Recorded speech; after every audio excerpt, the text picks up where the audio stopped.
ওই যে কথাতে আছে না যে মনের মধ্যে যদি জেদ থাকে তাহলে সব কাজই সম্ভব।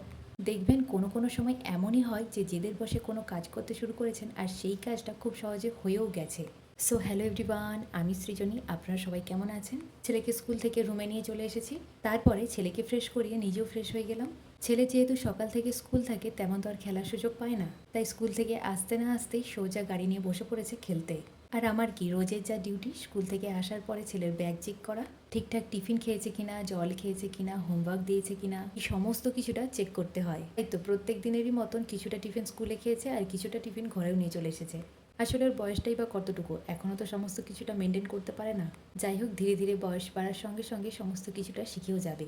বেশ অনেকটাই বেলা হয়ে গিয়েছিল, ছেলেকে দুপুরে খাওয়া দাওয়া করিয়ে ঘুম পাড়িয়ে দিয়েছি। তারপরে আর কি, আমার যা কাজকর্ম সেগুলো তো সবসময় লেগেই রয়েছে। ছেলেকে ঘুম পাড়াতে পাড়াতে প্রায় নিজের চোখটাও বন্ধ হয়ে আসছিল ঘুমে। তবে আপনারা তো জানেনই যে দুপুরের টাইমে আমি তেমন ঘুমোই না। ছেলে ঘুমিয়ে পড়লে আমি আর বাকি কাজকর্মগুলো গুছিয়ে রেখে দিই, কারণ ছেলে যদি একবার ঘুম থেকে উঠে যায় ও তো সারাদিনে একটার পর একটা বায়না লেগেই থাকে। তারপরে সব থেকে বড় কাজটা আমাকে এই দুপুরের টাইমেই করতে হয়।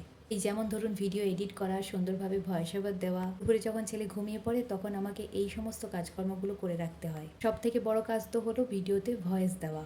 ছেলে জেগে থাকলে এই কাজটা আমার কিন্তু সম্ভব হয় না। ওর তো একটার পর একটা বায়না লেগেই থাকে, তারপরে চিৎকার চেঁচামেচিতে সমস্ত কিছুটা সুন্দর হয়ে ওঠে না। সত্যি কথা বলতে, ভিডিও বানাবো আর সেই ভিডিওতে সুন্দর করে ভয়েস ওভার না থাকলে না ভালোও লাগে না। যাই হোক, বোতলগুলোতে জল ছিল না, তাই সবকটা বোতলে জল ভরে নিয়েছি। তারপরে একটুখানি এলাম বাইরের বাগানে। মেঘলা মেঘলা ওয়েদার আর এত সুন্দর হাওয়া দিচ্ছে যেন মন প্রাণটা একেবারে জুড়িয়ে গেল। খুব ভালো লাগছিল। চলুন তাহলে আজকের মতো এই পর্যন্ত, দেখা হচ্ছে নেক্সট ব্লগে। সবাই খুব ভালো থাকবেন, টাটা।